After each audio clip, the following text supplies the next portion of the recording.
First question जिसमें हमें कह रहा है in triangle ABC is similar to triangle PQR. ABC PQR के सिमिलर है, ठीक है। सिमिलैरिटी में क्या होता है, सिमिलैरिटी क्या होती है कि जब भी सिमिलर होंगे तो उनकी साइड्स आपस में क्या होगी, प्रोपोर्शनल होगी, ठीक है। ये बात तो पता है ना। अब इसमें कह रहा है कि ABC is similar to PQR, ABC is similar to PQR। तो इनकी कोरोस्पोंडिंग साइड कौन सी है, नाम के हिसाब से कोरोस्पोंडिंग साइड बनते हैं। नाम के हिसाब से मतलब AB की कोरोस्पोंडिंग PQ है, BC की कोरोस्पोंडिंग QR है और AC की कोरोस्पोंडिंग PR है। अब उसने कहा what are the values of X and Y, X और Y की वैल्यू चाहिए। अब आप लोग ऐसी दो साइड्स लेना जिसमें एक नंबर और एक वेरिएबल इंक्लूड हो। ऐसा नहीं कि दोनों वेरिएबल वाले ले लो। जैसे यहां x की वैल्यू फाइंड करने के लिए इन दोनों साइड को ले लो। तो अगर ये 9 लिया है तो इधर से 12, यहां x लिया है तो 7, कोरोस्पोंडिंग ये होगी क्योंकि इसका कोरोस्पोंडिंग ये है और इसका कोरोस्पोंडिंग ये है, ठीक है ना बेटा। तो 12/7 मैं कह सकता हूं इन दोनों का ratio will be equal to 9/x। Clear हो गया। अब देखो सिंपल से एक लॉजिक होता है, आप लोग एक बात को समझना। यहां है ना ऐसे क्रॉस मल्टीप्लाई, ये उसके साथ जाएगा वो उसके साथ जाएगा फिर ये नीचे जाएगा, ऐसे करना छोड़ दो। x नीचे है तो इसका रेसिप्रोकल ले लो, 7/12 will be equal to x/9, ये इधर मल्टीप्लाई में आ जाएगा। तो 7 × 9/12 इज इक्वल टू x। तो जब भी x नीचे है, जो भी वेरिएबल नीचे है, मैंने जानबूझ के नीचे लिया था, आप चाहते तो इसे ऊपर भी ले सकते थे, इसे 7/12 और x/9 भी ले सकते थे, बट ये चीज़ बड़ी कंफ्यूजिंग होती है बच्चों के लिए, वो फिर लगे रहते हैं क्रॉस मल्टीप्लाई करने, ठीक है ना। तो इसलिए मैंने ये वाला लिया है। अब यहाँ 3 से काटूँ तो 3 4 जो 12, 3 3 जा 9, दैट इज 21/4। x की वैल्यू कितनी आ गई, 21/4। दो ऑप्शन में दी हुई है, ए में भी और सी में तो नहीं है, सिर्फ एक ही ऑप्शन में दी हुई है ए। अगर ये ऑप्शन भी कुछ ना कुछ दिया होता और उसमें भी x की वैल्यू 21/4 नहीं होती तो बस यही आंसर हो जाता, दूसरी वैल्यू निकालने की जरूरत नहीं थी। बट ये नन ऑफ दीज होने का मतलब क्या है कि y की वैल्यू डिफर कर सकती है, तो मोस्ट प्रोबेबली तो यही है। तुक्का लगाने तो इस पे लगा देना बस। अब हम किस पे चले, y की तरफ चले। तो x की वैल्यू कितनी मिल गई हमें, 21/4 मिल गया, ठीक है ना बेटा। अब हमें चाहिए, ये x की वैल्यू है, अब हमें चाहिए y की वैल्यू।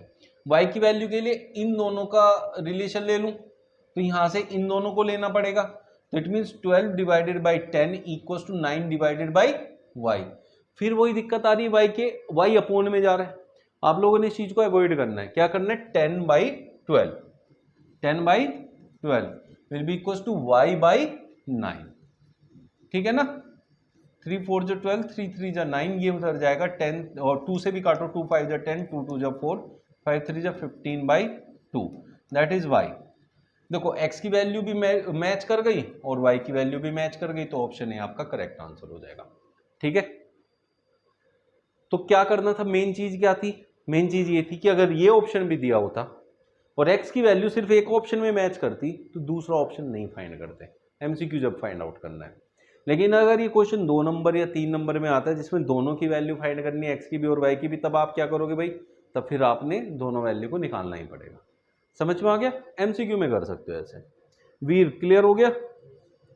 चलो अब देखो हमारे पास एक ये फिगर है, in the given figure triangle ACB, ये एक ट्राइंगल है नीचे, ठीक है, और APQ एक ये ट्राइंगल है ऊपर।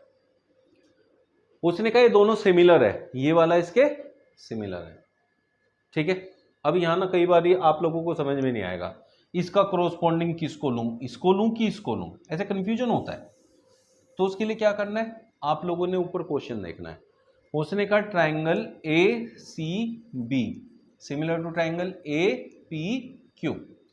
तो यहां AC और AP कोरोस्पोंडिंग है, नाम से पता चलेगा, जो आपको ट्राइंगल दिए हैं उनके नाम से।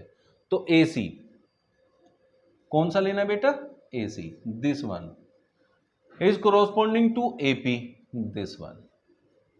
रेड वाले आपस में कोरोस्पोंडिंग हो गए, ठीक है। अब यहां से मैं चलूं CB कहां है, ये, और ये किसके कोरोस्पोंडिंग है, PQ के। तो ये तो आप लोगों को पता ही है, ये साइड तो होगी, कंफ्यूजन तो इन दोनों में रहता है। तो बाकी बची ब्लैक वाली, तो ए बी और यहां से A Q, A B and A Q. समझ में आ गया? ऐसे करके आप लोग फाइंड आउट करेंगे कौन किसका क्रॉसपॉन्डिंग है। और जब क्रॉसपॉन्डिंग पता चल जाएगा उसके आगे तो कोई दिक्कत है नहीं, उसके आगे क्या आंसर निकालना है। कैसे निकालेंगे? देखो, उसने कहा ए बी इक्वल टू 6 है, ये वाला 6 है, बी सी इक्वल टू 8 है, this one is 8, P Q is equal to 4 है, this one is 4, then A Q की वैल्यू पूछिए। ए क्यू किसका क्रॉसपॉन्डिंग है? ए बी का। किसका?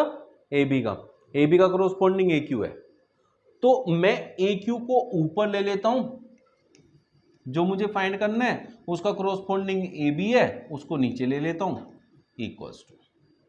अब ए क्यू मैंने ऊपर लिया है, ए क्यू इस ट्राइंगल में लाई करता है, तो इसके ट्राइंगल की वैल्यू ऊपर लेनी है, इस वाले की पी क्यू की वैल्यू ऊपर लेनी है 4, और इस ट्राइंगल में से जो लाइन लोगे उसकी वैल्यू नीचे लेनी है, दैट इज 8।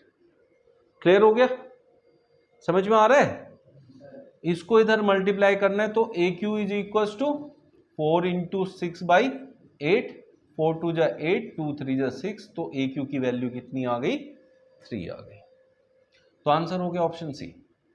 ठीक है, ये है पूरा इसका कॉन्सेप्ट कि कैसे कैसे समझना है। बट जब आपका ये एग्जाम में क्वेश्चन आएगा तो आपने क्या करना, उसने क्या कहा, ए बी इक्वल टू 6 है, व्हाट इज ए बी? ये ए बी है, बी सी इक्वल टू 8 है, this is 8, and P Q equal to 4, ये 4 है।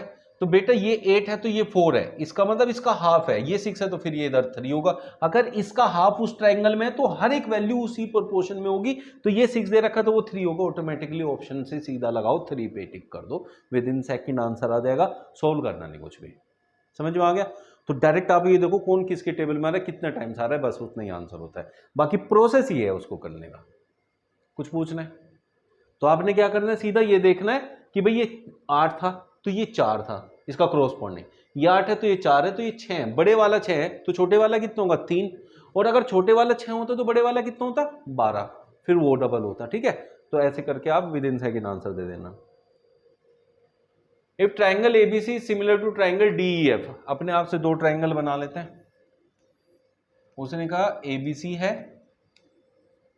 और सिमिलर है डीईएफ के, मैंने उसी के प्रोस्पेक्ट में नाम दिया है A B C D E F, corresponding बन गया। आप चाहो तो डी को कहीं और भी दे सकते हो फिर, लेकिन क्रॉसपॉन्डिंग साइंस ढूंढनी पड़ेगी कौन सी कहां है। ठीक है, तो अब आपसे क्या कह रहा है, such that thrice of A B is D.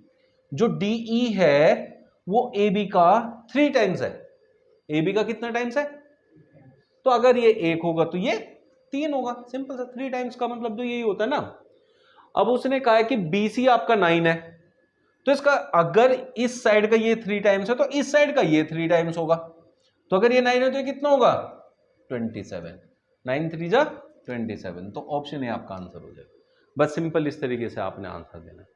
ठीक है, किसी भी डिटेल में नहीं जाना, क्योंकि ये MCQ है। MCQ करना तो आपको सेकेंड्स में आना चाहिए, तो नहीं तो आपने फिर ये बनाना पड़ेगा पूरा इनका रेशियो, उसकी कोई जरूरत नहीं है। सिंपल ऐसे आपको आंसर निकालना है।